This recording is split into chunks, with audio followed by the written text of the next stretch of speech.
everyone, welcome back to the Book Cave with me, Jenny. So today I have a book haul, and I actually have a good bit of books that I've mostly gotten from the library.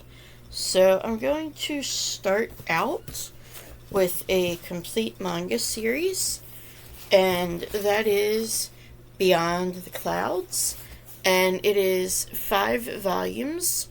And it is complete. I have previously read the first 3, and originally I wasn't going to recheck them out. I was just going to reread them at another time. But then when I picked up 5 and saw the little final volume note there at the bottom, I see I might as well just pick up all of them and read the series in one go, since that's what I like to do. So that's one thing I got.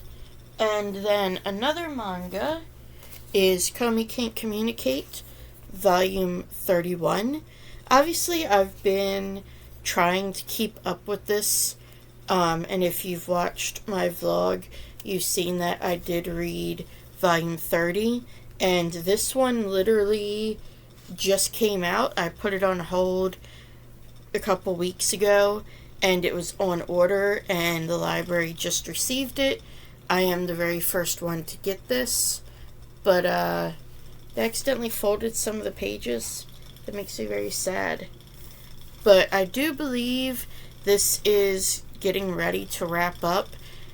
I'd have to actually look on the Shonen or the Viz app and see how many chapters that's at.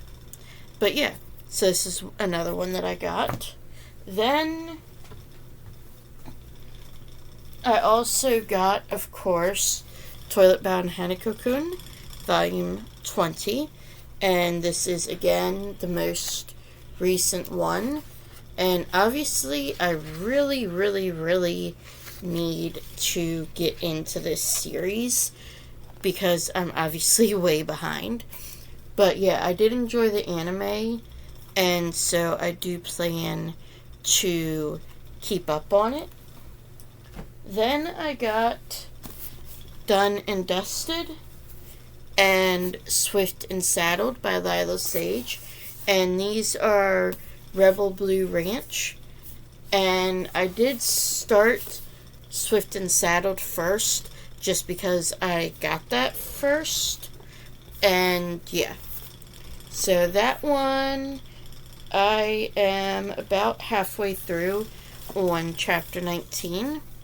But yeah, so these are obviously cowboy romances, and I know in total it's going to be 4 books, and it follows 2 brothers, and books 2 and 3 are about the 2 brothers, and then book 1 is about the only sister, and then the 4th book is about somebody who was like a very close friend of the family.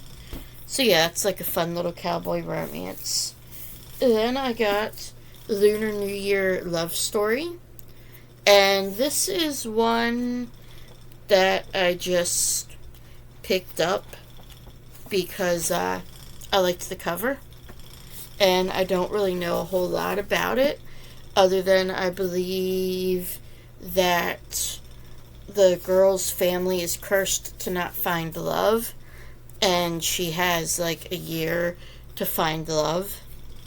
So yeah, seems like maybe, a cute little thing. And then I got The Girl from the Sea, and this is about a summer, let's see, so Morgan is 15, and she lives on an island, and this follows her one summer when she meets, obviously, a girl from the sea, and her name is Kelty, so I'm assuming she's a Selkie, although she could be maybe like a mer person. But yeah, and again, I just thought it was cute, and yeah. Then I got The Boy, the Mole, the Fox, and the Horse. And this was a Barnes and Noble's book of the year. And yeah, it's just like a simple little book with real simple drawings and almost like handwritten text. So, and this was one that I was kind of like, it's the book of the year. I'd be interested to check it out. So I saw the library had it and did. Then I got the two of the Ellen Hopkins books that I haven't read yet. Sink, which is a young adult, and Closer to Nowhere, which is supposed to be more of a middle grade. And as usual, these are both kind of heavy topics. So to start with, Sink is about twins Storm and Link, or Storm and Lake. And so Storm, they're fraternal twins because Storm is the brother and Lake is the sister. And so at some point, from my understanding, Lake is assaulted and Storm goes after the boy who did it and winds up in juvenile hall, and this kind of follows how their lives mirror each other because they are also both coming out of the foster system. So let's see. Storm is safe with his foster dad, Jim. Okay, and I'm sorry, it's not okay. So I was completely wrong. So you have the twins Storm and Lake. So together, they weathered the pain of their mother's neglect and abuse before finally being turned over to the state at the age of 10. For the next 7 years, they bounced from foster home to foster home, sometimes placed together, but mostly apart. Now it's been years since Storm has even heard news of Lake, and he wonders how she's doing. He wonders if she's safe like Storm is with his foster dad. He hopes she has someone in her corner like Storm has in his girlfriend, Jaden, the first person he truly feels he can trust. Now, Jaden is assaulted by an ex, pushing Storm over the edge, landing him back in lockup, and he fears this time it will be for good. And then Lake thinks about Storm too. Is his foster situation as weird and wonderful as hers? Is he happy? Lake's new foster parents are super religious and strict. Living in their house is only bearable because of her fellow foster, Parker. When Lake's fosters catch the girls in a compromising position, they run away with only $60 to their name and no real plan. So yeah, this is obviously one that's pretty hard-hitting, as most of hers are. Then we have Closer to Nowhere, and this is Hannah and Calvin. So, let's see. Hannah and Calvin might be family, but Hannah wishes they weren't. Her cousin Cal is a teller of half-truths and tall tales who pranks Hannah constantly, and he seems to be the reason her parents have been fighting more and more. Cal just wants to fit in and finally feel safe. He can't always control his reactions, has frequent meltdowns, and telling the truth about his past feels risky. He misses his mother desperately and worries about the threat of his father taking him away from the first real home he's ever had.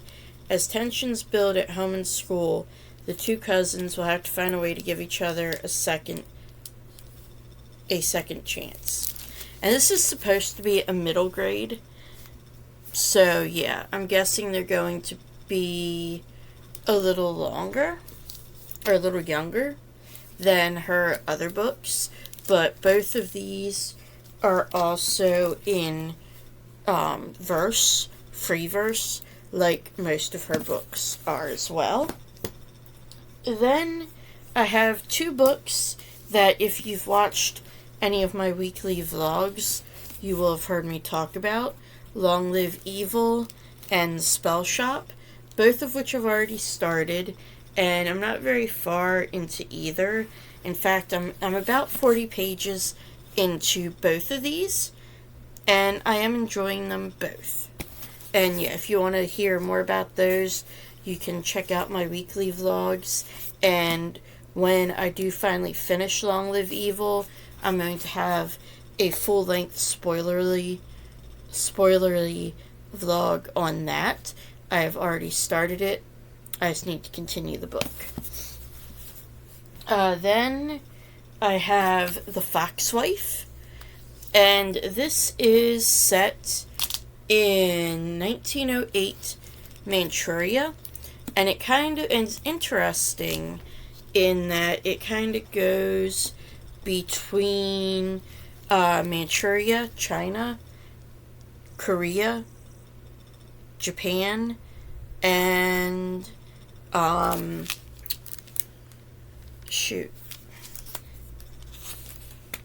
and Mongolia. I almost forgot that. And yeah, it's very interesting, and it follows obviously a shape-shifting fox.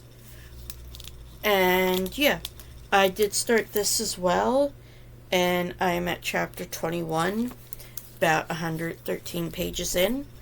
And obviously it's giving me more winter vibes, so I'll probably read more of it closer to when it gets actually into winter. Then I got several books by Mari McFarland.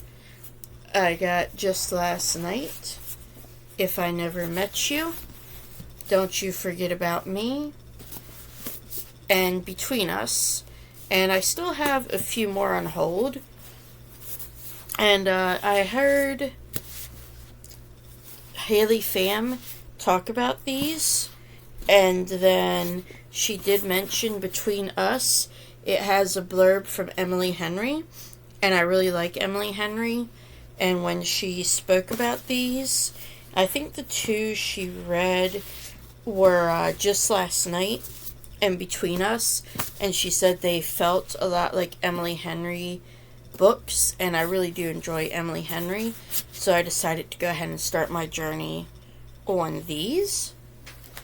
And then I got Wild Eyes, which is book 2 in the Rose Hill series, and I do have book 1 on hold, and that one is Wild Love. That one's on hold. I'm waiting for it to come in. Obviously, I'll read that one first and then this one. Well, maybe. Because, again, this is interconnected standalones. And I believe this is about, again, a quartet of siblings. Or they're friends or something. I know somehow they're, like, all related. And I only have a few left now. I got Double Apex, and this one has a blurb from Abby Jimenez, who I also really like, and this is kind of an enemies to lovers, and we have an engineer and a cocky race car driver in this spicy Formula One romance. So I don't necessarily care about the spicy part, but I do kind of like the Formula One setting, because as I've said before, I'm a big fan of racing, and so to have Formula One and to have an engineer and a race car driver is pretty cool. And they are actually, okay, I thought that she was an engineer for a rival team, but she's actually an engineer for his team.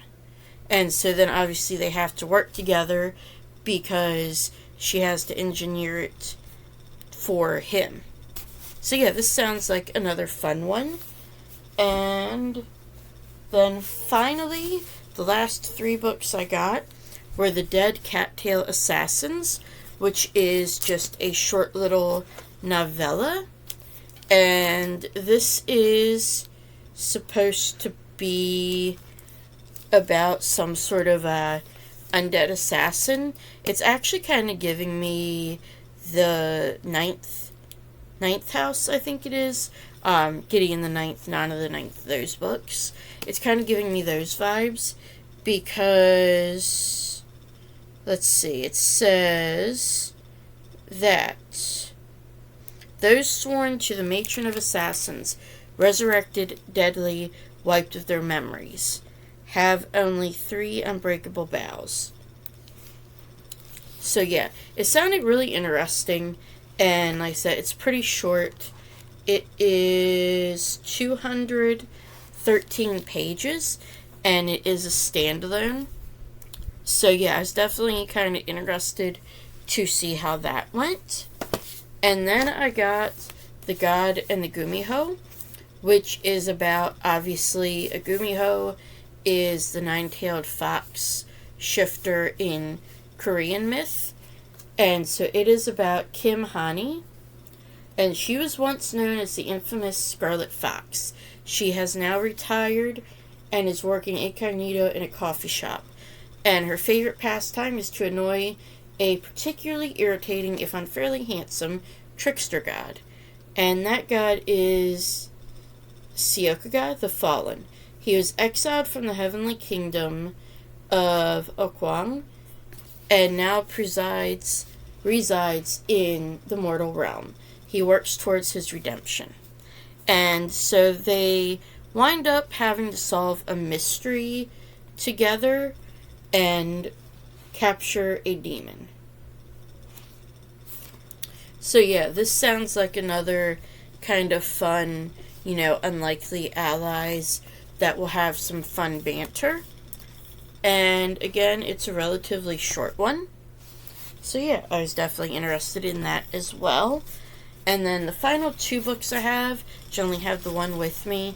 This is book 3 in Mead Mishaps. And of course you'll know what the first one is. I read it. You'll see it in my weekly vlog. And that is That Time I Got Drunk and Saved a Demon. This is the 3rd book, That Time I Got Drunk and Saved a Human.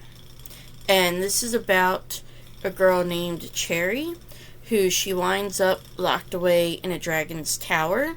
And just when she thinks she can escape, what would show up? Another damn dragon, as the back of the book says. And yeah, I'm really liking the connection that I now know this will have to book 1 because of different things that have happened in that, and I did kind of peek and see what the dragon's name is. So yeah, I'm looking forward to this. And then I do have the 2nd book, which is That Time I Got Drunk and Needed a Love Potion at a Werewolf, on hold as well. I am first in line, so as soon as the other person finishes it, I will have it and can read that. I'm not sure that these really need to be read in order. You do meet all the characters in book 1, so that would probably be best to read book 1 first.